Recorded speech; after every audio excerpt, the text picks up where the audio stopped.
Hai semuanya, gimana kabar kalian? Semoga selalu dalam keadaan baik. Jadi welcome back teman-teman di Andegration Channel, dan ini adalah segmen analisa pagi, segmen di mana kita akan mengulas untuk update news dan juga pergerakan dari market, khususnya market Bitcoin.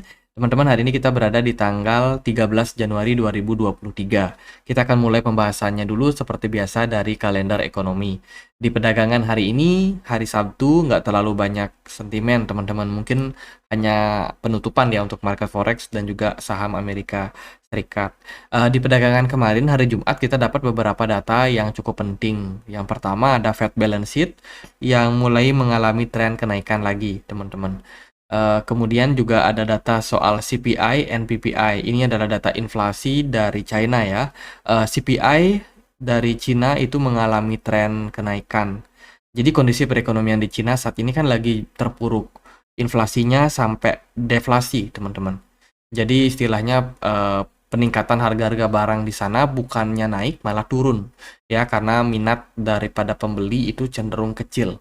Jadi ya ini memang parah banget kondisi dari Cina, dan kalau kita lihat dari data inflasi sekarang itu menunjukkan tren pemulihan. Jadi pelan-pelan harga-harga barang di sana yang sebelumnya deflasi itu mulai naik, teman-teman, mulai naik sedikit ya, tapi masih deflasi juga.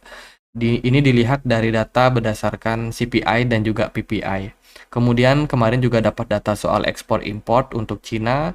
Cina mayoritas dia lebih banyak ekspor daripada impor barang. Ini menunjukkan bahwa ya mereka masih kuat, teman-teman, perdagangannya, tapi dia tidak banyak impor, yang berarti adalah mereka cenderung bakalan menyebabkan kesulitan nih untuk ekonomi di sekitar Cina. Apalagi mungkin teman-teman yang trading di market saham Indonesia pasti tahu Cina ini berkaitan sama ya Indonesia ya, teman-teman. Perdagangan Indonesia itu paling banyak ke Cina. Jadi kalau mereka sedikit import itu berarti komoditi-komoditi di Indonesia sendiri penjualannya nggak begitu laku. Itu impact, teman-teman. Kemudian kalau kita perhatikan juga dari data kemarin ada Amerika Serikat yang juga merilis data soal PPI and Core PPI, di mana trennya masih cenderung sama, kurang lebih sama ya. Inflasi masih tetap bertahan di 0%, dilihat dari core PPI. Itu dari data ekonomi. Dari sentimen yang ada pada makroekonomi, teman-teman, ini aku baru aja melihat sebuah berita ya, Amerika Serikat dan juga Inggris itu gempur kota-kota yang ada di Yaman. Amerika Serikat dan Inggris untuk pertama kalinya sejak perang Hamas Israel berkecamuk menggempur kota Houthi di Yaman. Wah, ini mulai perang lagi nih, teman-teman. Jadi militer Amerika Serikat dan Inggris didukung beberapa negara termasuk Bahrain untuk pertama kalinya dini hari waktu setempat menggempur sejumlah lokasi kelompok Houthi di beberapa kota di Yaman. Gempuran ini dilancarkan dari jet-jet tempur, kapal perang, kapal selam, dan yang lainnya dengan menembakkan rudal-rudal, teman-teman. Beberapa pejabat Amerika Serikat mengungkapkan kepada kantor berita Associated Press bahwa gempuran ini merupakan balasan dari aksi Houthi yang menyerang kapal-kapal niaga di Laut Merah sejak Perang Hamas dan juga Israel meletus di 7 Oktober. Oh, jadi Amerika Serikat melakukan serangan ya, karena ada kapal-kapal niaga mereka, kapal-kapal perdagangan mereka yang diganggu, teman-teman. Yang diganggu bukan kapal militer ya, tapi kapal-kapal perdagangan. Nah, itulah teman-teman, Amerika Serikat menyebut, ini dari Joe Biden-nya menyebut dalam serangan tersebut Amerika Serikat dan Inggris mendapat dukungan dari Australia, Bahrain, Kanada, dan juga Belanda. Itu sih, ini mungkin narasi sentimen negatif lah buat market.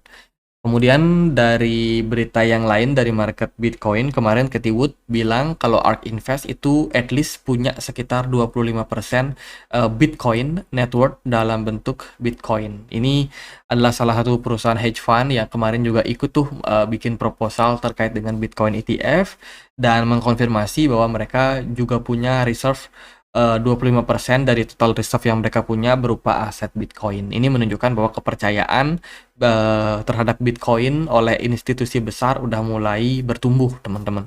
Semoga kedepannya bisa menjadi narasi yang positif lagi untuk market ya. Kemudian dari berita yang lain ada berita layoff atau PHK gitu dari Google ya, datangnya dari Google. ratusan asisten hardware engineer dan lain sebagainya itu terpaksa untuk di layoff, teman-teman. Dikabarkan ini adalah impact daripada krisis yang berkepanjangan. Kita tahu perekonomian sekarang masih belum pulih. Ya, inflasi sudah berangsur-angsur turun, tapi suku bunganya kan masih tinggi. Suku bunga yang tinggi ini menyebabkan ekonomi cenderung lesu, teman-teman. Dan akhirnya Google sendiri melihat, wah ya udah deh kita layoff aja beberapa karyawan.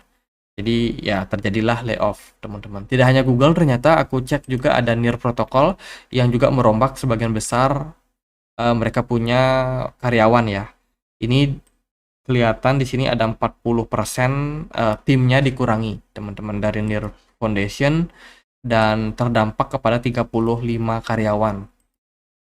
Termasuk di sana ada marketing, business development, community team, itu coba untuk di-cut pelan-pelan dengan tujuan yang mengurangi biaya sebenarnya.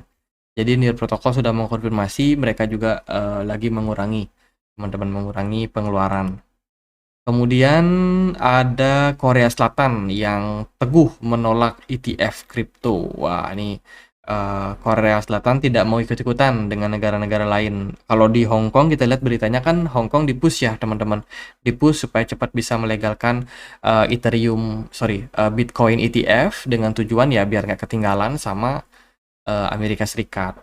Tapi dari Korea Selatan sendiri melihat dia punya pandangan yang berbeda terhadap kripto dibandingkan dengan Amerika Serikat. Pemerintah Korea Selatan tidak mengakui kripto sebagai aset keuangan yang sah. Hal ini terjadi karena salah satu alasan utamanya mengapa Bitcoin ETF itu tidak diperbolehkan di sana.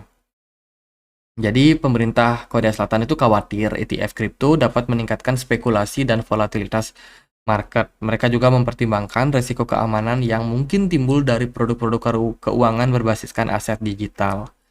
Jadi Korsel menolak ETF Bitcoin. Kemudian kalau kita lihat dari berita, efek jual mulai muncul, teman-teman. Binance menunjukkan bahwa Bitcoin mulai turun setelah melewati fase-fase ETF spot approval ya. Jatuh sempat turun, teman-teman, sampai ke level 43,8. Dalam 1 jam terakhir turun sekitar 4,4%. Ethereum justru malah naik 3,2% karena sentimen dari Ethereum masih cenderung positif. Ini mungkin terkait dengan spekulasi ekspektasi ETF spot Ethereum. Jadi market udah mulai shifting, teman-teman, dari yang sebelumnya Bitcoin yang dominan banget, sekarang udah beralih tersebar ke banyak altcoin. Lalu dari berita yang lain ada BlackRock yang mulai memberikan green light, teman-teman, untuk adopsi untuk Ethereum ETF. Jadi ini berita yang mungkin bisa dibilang baik untuk ekosistem daripada Ethereum ke depannya ya.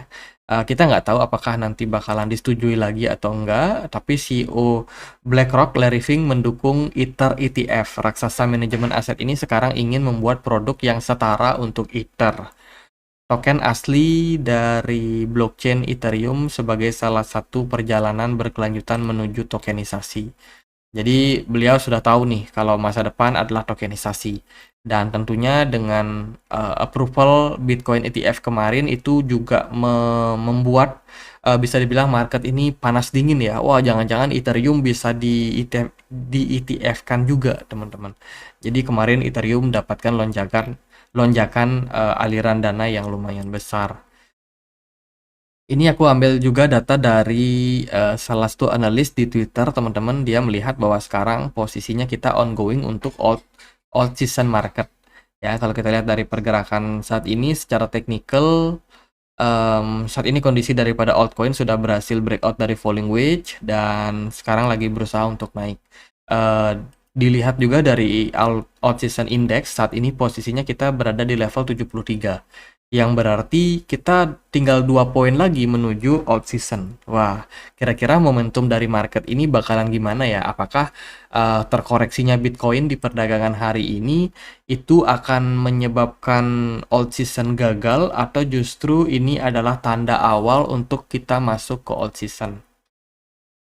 Mari kita cek lihat gimana pergerakan dari market. Yang pertama dari DXY ya. DXY so far masih tetap kuat teman-teman, dan ini menjelang penutupan market forex.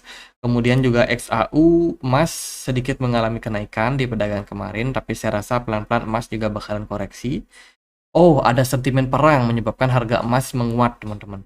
Kemudian dari S&P 500 pelan-pelan juga ya 0,05% kenaikannya, tipis teman-teman. Selain itu Bitcoin ya ini drop ya, sekitar 5% karena memang ada tekanan jual dalam beberapa waktu terakhir. Dari volume perdagangan Bitcoin ini tinggi, tapi smart money-nya pelan-pelan udah turun. Dari MACD muncul semacam divergence. Waspada teman-teman, ini mungkin adalah indikasi tren koreksi bakalan terjadi pada Bitcoin ya. Udah mulai ada bearish divergence. Dan Bitcoin kembali recover ke level 44 ribuan. Dari BTC Dominance terus mengalami penurunan, bahkan turunnya sampai minus 3,7%. Nah, sekarang tinggal dua kemungkinan. Ya, kalau Bitcoin masih dalam posisi strong, kuat artinya dia ya sideways aja lah, nggak drop parah. Dan juga BTC Dominance posisinya dalam tren yang terus turun, ini sangat baik untuk altcoin, teman-teman. Tapi yang teman-teman harus pantau adalah Bitcoin, apakah Bitcoinnya bakalan turun. Takutnya seperti itu, karena kalau Bitcoinnya turun, drop ya, kemudian ditunjang sama BTC Dominance yang juga drop, itu sama aja sentimen negatif untuk altcoin. Jadi untuk posisi sekarang, saya rasa Bitcoin punya peran yang cukup penting menentukan kemana arah dari para altcoin ini. Altcoin belakangan cukup strong, ya. Bitcoin turun 5%, altcoin rata-rata turun 3-2% saja. Yang menunjukkan bahwa kondisi saat ini altcoin lebih mendominasi daripada Bitcoin. Jadi kalau kita lihat secara teknikal, pergerakan Bitcoin ini pelan-pelan udah menunjukkan indikasi koreksi.